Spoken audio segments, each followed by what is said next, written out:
We have to study it. That's what the most incompetent and unqualified defense secretary in history told Senator Chuck Schumer today in a private meeting where Senator Schumer demanded that Pete Hegseth and Donald Trump release the video of the second deadly missile attack that struck the wreckage of a small boat off the coast of Venezuela that killed 2 people clinging to the wreckage of that boat. Pete Hegseth didn't have to study it when he released the first video of that same attack. The video that shows the first missile hitting that very small boat and killing 9 of the 11 people on that boat. Pete Hegseth wanted you to see those 9 people killed. He wanted you to see that first missile. There's something about that second missile he doesn't want you to see. Pete Hegseth didn't have to study any of the deadly videos he and Donald Trump have released showing them, with no legal authority whatsoever, executing people on small boats thousands of miles from the United States in the Pacific Ocean and in the Caribbean. Donald Trump and Pete Hegseth have loved releasing those videos. But now there is one deadly video of one missile that they don't want anyone to see. And today, Donald Trump admitted that he has seen that video. Have you watched the video? He was stopping. I watched everything, yeah. I watch everything. I see a lot of things. And do you believe that that second strike was necessary? Well, it looked like they were trying to turn back over the boat, but I don't get involved in that. That's up to them. The admiral that did that is a highly respected, as you know, a highly respected man. We have to study it. That's the answer. That's what the most incompetent and unqualified defense secretary in American history told Senator Chuck Schumer today when Schumer demanded in a private meeting that Pete Hegseth and Donald Trump release the video. You know which video I'm talking about. The second deadly missile strike, the one that hit the wreckage of a small boat off Venezuela's coast and killed 2 people who were clinging to debris in the water. 2 survivors who'd already lived through the first attack, now floating helplessly in the ocean and then getting obliterated by another missile. We have to study it, as if this requires careful consideration and analysis, as if Hegseth needs time to figure out whether the American people should be allowed to see footage that he and Trump have already watched themselves. But here's the thing that exposes this whole charade, as the cover-up it obviously is. Hegseth didn't have to study anything when he released the first video of that same attack. Remember that? The video showing the first missile slamming into that tiny boat and killing 9 of the 11 people on board. Hegseth wanted you to see those 9 people die. He was proud of it. He released that footage immediately. No study required. No careful deliberation about whether it was appropriate for public consumption. By the way, I am trying to do my best to gather all the information I can for you and share it with you. Please leave your likes and comments, and I would be grateful if you subscribed. Let's continue. Pete Hegseth wanted you to watch that first missile hit. He wanted the spectacle. He wanted the demonstration of American firepower obliterating a small vessel in international waters. But there's something about that second missile that he desperately doesn't want anyone to see. And that tells you absolutely everything you need to know about what's actually on that footage. Think about the pattern here. Hegseth didn't have to study any of the other deadly videos that he and Trump have released, showing them executing people on small boats thousands of miles from the United States. Pacific Ocean, Caribbean Sea, doesn't matter.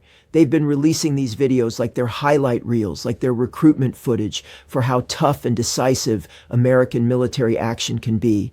Trump and Hegseth have loved showing off these attacks. They post them on social media. They brag about them at rallies. They use them as proof that they're being strong on drug trafficking. But now there's one video, one specific piece of footage showing one particular missile strike that they absolutely refuse to let anyone see. And today, in an interview that should make everyone sit up and pay attention, Donald Trump admitted that he has personally watched that video. Listen to this exchange because it's remarkable for what it reveals. The reporter asks if he's watched the video. Trump responds that he watches everything. He sees a lot of things. Then when pressed about whether the second strike was necessary, Trump says it looked like the survivors were trying to turn the boat back over, but he doesn't get involved in those decisions. That's up to the admiral, who's highly respected. But then Trump lets slip something crucial. He says the video is not pretty. Not pretty. Those are Trump's own words describing footage that he's seen but won't let the American people see. Now, last time Trump was asked about this video, he claimed complete ignorance, said he knew nothing about it, hadn't seen it, wasn't involved, but now he's admitting he has seen it. And when Donald Trump tells you something is not pretty, you can imagine exactly how horrific that footage must actually be. And here's how you know they're terrified of releasing it. If Hegseth and Trump thought this video would help them, if they believed it showed justified military action against legitimate threats, they would have released it already. They would have posted it immediately, just like they did with all the other strike videos. The fact that they're hiding it, the fact that they're coming up with excuses about needing to study it, tells you that what's on that footage is indefensible. It probably shows exactly what critics have been saying. Two unarmed men clinging to wreckage in the water, clearly incapacitated, clearly no longer any kind of threat, getting executed by an American missile. Senator Mark Warner has seen the video. He told us last week on this program that he believed the two men were incapacitated when that second missile came to kill them.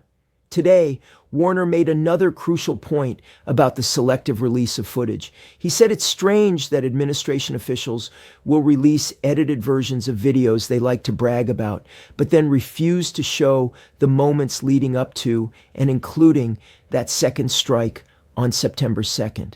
How can you suddenly decide you're going to release videos of boats and your strike actions, but then you're not willing to release the video when survivors are identified before another strike takes place?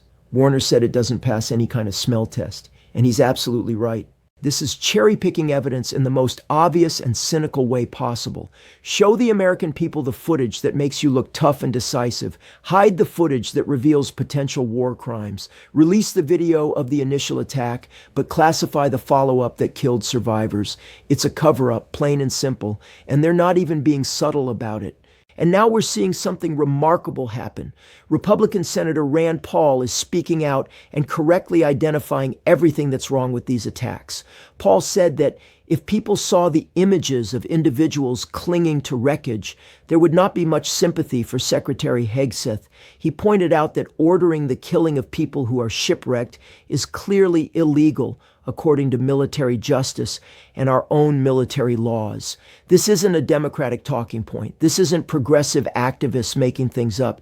This is a Republican senator who actually understands the law saying that what happened appears to be blatantly illegal. But Paul went even deeper than the specific incident. He raised fundamental questions about the entire legal framework for these operations. Are unarmed smugglers part of a war? Are we in the middle of armed conflict with people who aren't carrying weapons? Why doesn't the administration present evidence that these individuals were armed? Why don't they show proof that these boats were even heading to the United States? These are small motorboats, Paul noted, often 2,000 miles from our shores. If they have drugs, which hasn't actually been proven, they're probably taking them to neighboring islands, not attempting some impossible journey across open ocean to America. Paul called this a crazy thing that we've never done before, and he's right, making crime into war, stretching credibility to the point that common sense people don't buy it. We have been raising all of these issues on this program, and I want to emphasize something critical that Paul touched on. As of tonight, there is absolutely no publicly available evidence that any one of these very small boats was actually carrying drugs. Let me repeat that because it's important. No publicly available evidence of drugs on any of these vessels that got attacked. As of tonight, there is absolutely no publicly available evidence that any of these small boats were headed to the United States. We've been told repeatedly that these boats were bringing drugs to American shores, threatening American families, justifying military strikes in the name of protecting the homeland. But where's the proof? Where's the evidence? They've released videos of missiles hitting boats. They've released footage of explosions and people dying. But they haven't shown us a single photograph of the alleged drugs. They haven't provided tracking data proving these boats were en route to the U.S. They've just asserted it, and apparently we're supposed to take their word for it. And here's something else that should make you skeptical of their entire narrative. As of tonight, there is ample evidence that none of these small boats powered by outboard motors could have actually reached the United States or survived a single storm they might encounter on the way. These are not ocean-going vessels. Look at the size of these boats in the videos they've released. These are the kinds of boats you see being used for fishing close to shore or for water skiing on calm lakes. These are among the smallest boats ever attacked by the American military, or frankly, any military anywhere in the world. Think about what that means. We're talking about vessels that are too small to cross open ocean, too small to carry significant cargo loads, too small to survive rough seas, but we're supposed to believe they were headed from Venezuela or the Caribbean all the way to the United States with tons of drugs? It makes no sense. A basic understanding of maritime capability and navigation would tell you these boats couldn't make that journey. But Trump and Hegseth don't want you thinking too hard about the logistics, because the logistics expose how absurd their justifications really are. You want to know what these boats are actually capable of carrying? They're too small to carry even a ton of cargo. 1 ton. Now contrast that with something Donald Trump did today that completely demolishes any claim that he actually cares about drug trafficking. Trump pardoned a drug trafficker who was responsible for delivering over 400 tons of cocaine into the United States and got convicted for it. 400 tons. Not 1 ton that these small boats supposedly couldn't even carry. 400 tons that actually made it to American streets, that actually poisoned American communities, that was proven in court beyond a reasonable doubt. There is nothing more Trump could do to prove that he absolutely does not care about drug trafficking than what he did today. Nothing. You cannot claim to be waging a war on drugs while simultaneously pardoning the biggest drug dealers in history. And Trump pardoned former Honduran President Juan Orlando Hernandez, who was at the center of one of the largest and most violent drug trafficking conspiracies in the world. This wasn't some minor player. This wasn't someone caught with a small amount of drugs. This was a head of state who used his political power to facilitate massive cocaine shipments to the United States. And Trump proudly proclaimed that he doesn't know anything about this drug dealer he just pardoned. Doesn't know him, knows very little about the case, other than some people said it was like an Obama-Biden setup where Hernandez was framed. Listen to Trump try to justify this insanity when a reporter asked him about it. The reporter pointed out that Hernandez was convicted in a massive international drug trafficking scheme and asked how pardoning him squares with Trump's supposed zero tolerance on drug trafficking. Trump's response? He doesn't know Hernandez, knows very little about him, but people said it was a setup. Hernandez was president of Honduras, and the country deals in drugs, probably like every country according to Trump. And because he was president, they gave him 45 years in prison. Some very good people Trump knows from Honduras think Hernandez was treated horribly and asked for the pardon, so Trump did it. The reporter actually pushed back and asked if this might send the wrong message to drug dealers. And Trump, in a rare moment of something approaching honesty, said, yes, unfortunately it might. Unfortunately. As if he's powerless to avoid sending that message, as if the pardon just happened to him rather than being his own deliberate choice. But notice what the reporter didn't ask. Didn't ask Trump to name a single person who recommended this pardon. Didn't demand specifics about who these very good people from Honduras are. Didn't push for details about the supposed setup. So we have no idea what the real story behind this pardon is, but you can bet that friends of Trump are connected to it, probably making money as lawyers representing Hernandez, probably getting favors or business deals or political support in return. We'll find out eventually, but the lack of follow-up questioning means Trump got away with this absurd explanation. And according to the rationale Trump just offered, every single person prosecuted by the federal government during the Biden or Obama presidencies deserves a Trump pardon right now. Every single drug dealer, every single criminal, because apparently those justice departments were just incapable of fair prosecutions, just set everyone free according to Trump's logic. But of course, we know Trump is lying. Every word he says about that pardon is a lie. Trump will never reveal the real reason he pardoned this massive drug trafficker or who told him to do it. And that former president now faces new charges in Honduras after Trump's pardon. The Washington Post reports that Hernandez is wanted for money laundering and fraud connected to allegations that his 2013 political campaign used stolen public funds, so Trump's pardon might not even help him avoid accountability in his home country. Now let me read you what the Justice Department wrote about Hernandez's crimes, because this is important context for understanding just how enormous a drug dealer Trump just set free. The Justice Department described Hernandez as being at the center of one of the largest and most violent drug trafficking conspiracies in the world. During his political career, Hernandez abused his powerful positions and authority in Honduras to facilitate the importation of over 400 tons of cocaine into the United States. 400 tons. Let that number sink in. Not the theoretical 1 ton that these small boats allegedly carried. 400 tons that provably made it to America and destroyed countless lives.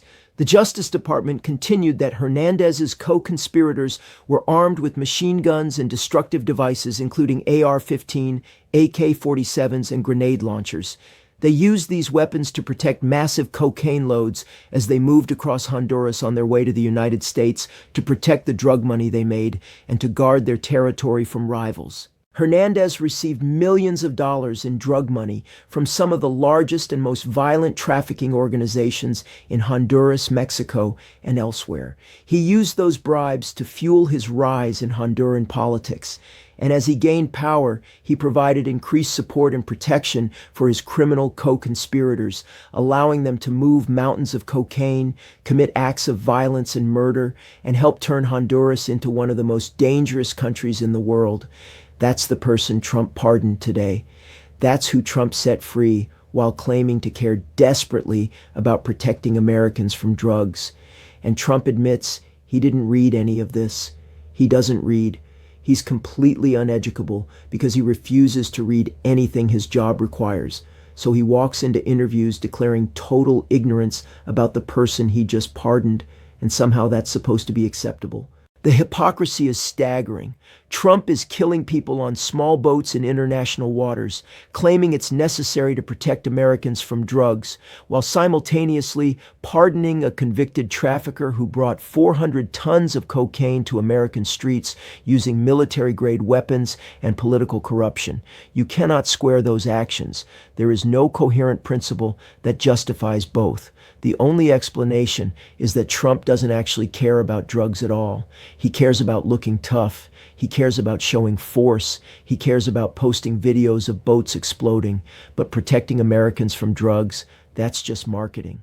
And speaking of Honduras, notice how Trump threw in another mention of possibly invading Venezuela during today's interview. This is classic Trump distraction. On a day when another federal judge cleared the way for more Epstein files to be released, Trump and his clownish defense secretary threatened Venezuela again. He will never invade Venezuela. It's bait. It's nonsense designed to change the subject and get people arguing about hypothetical military action instead of focusing on his actual misconduct. But let's get to what might be the most important development in this whole saga. Trump and Hegseth threatened an investigation of Senator Mark Kelly because Kelly said something that's absolutely true and that any responsible military officer knows. Kelly said, "Our laws are clear. You can refuse illegal orders." That's not controversial. That's basic military law. Service members are trained from day one that they have an obligation to refuse orders that are clearly illegal. And here's what makes the threatened investigation of Kelly so absurd. Yesterday, we learned from reporting in the New York Times that Trump's own attorney general said exactly the same thing in writing. Pam Bondi, in a friend of the court brief to the Supreme Court last year when she was working as a private lawyer, wrote that military officers are trained not to carry out unlawful orders, and they know they may be held criminally liable if they carry out such orders. Bondi wrote that the military would not carry out a patently unlawful order from the president to kill non-military targets. Service members are required not to do so. Rand Paul asked whether we're in a war with unarmed smugglers. That's the fundamental question. Because if we're not in a war, then these aren't combat operations. They're law enforcement actions that should involve capturing suspects and prosecuting them, not executing them with missiles. And if we are in a war, then we need congressional authorization, and we need to follow the laws of armed conflict, which prohibit killing people who are no longer able to fight. Trump can't have it both ways. He can't claim these are legitimate military operations against enemy combatants while also refusing to provide evidence of weapons or hostile action. He can't argue these boats threatened America while pardoning someone who provably brought 400 tons of cocaine to our streets. He can't demand loyalty to him personally while attacking people who point out that loyalty to the Constitution and the law comes first. The video exists. It's sitting in classified systems right now. Trump has watched it. Senators have watched it. Military officials have watched it. The only people who haven't seen it are the American citizens in whose name these actions were supposedly taken. And that's by design, because if we saw what's on that footage, if we watched two helpless men clinging to wreckage get obliterated by an American missile, the public outcry would be enormous. The calls for accountability would be overwhelming. The political costs would be severe, so they hide it. They say they need to study it. They attack people who demand transparency. They threaten investigations of senators who remind service members of their legal obligations. And they hope that if they can delay long enough, if they can change the subject enough times, if they can exhaust people's capacity for outrage, maybe this will all just blow over and they can keep doing whatever they want without consequences. But some things are too important to let blow over. War crimes don't become acceptable just because time passes. Illegal orders don't become legal just because an administration claims authority it doesn't have. And the American people's right to know what their government does in their name doesn't disappear just because that knowledge would be politically inconvenient for the people in power. Hegseth says we have to study the video. But what we really need to study is how we got to a point where the defense secretary thinks he can hide evidence of potential war crimes and threaten senators who ask questions. What we need to study is how a president can pardon massive drug traffickers while claiming to fight a war on drugs. What we need to study is how small fishing boats 2,000 miles from our shores became targets for American missiles. The answers to those questions won't come from studying classified footage that the administration won't release. They'll come from demanding accountability, from insisting on transparency, from refusing to accept obvious contradictions and blatant hypocrisy. They'll come from senators like Warner and Paul and Kelly who keep asking questions even when threatened. They'll come from journalists who keep reporting even when attacked. They'll come from citizens who refuse to forget, who refuse to move on to the next distraction, who keep demanding answers about what really happened in those waters and why we can't see the evidence. Hegseth can study the video all he wants. The rest of us will study why he's so afraid to let anyone else see it. And that question has a pretty obvious answer that no amount of studying can change.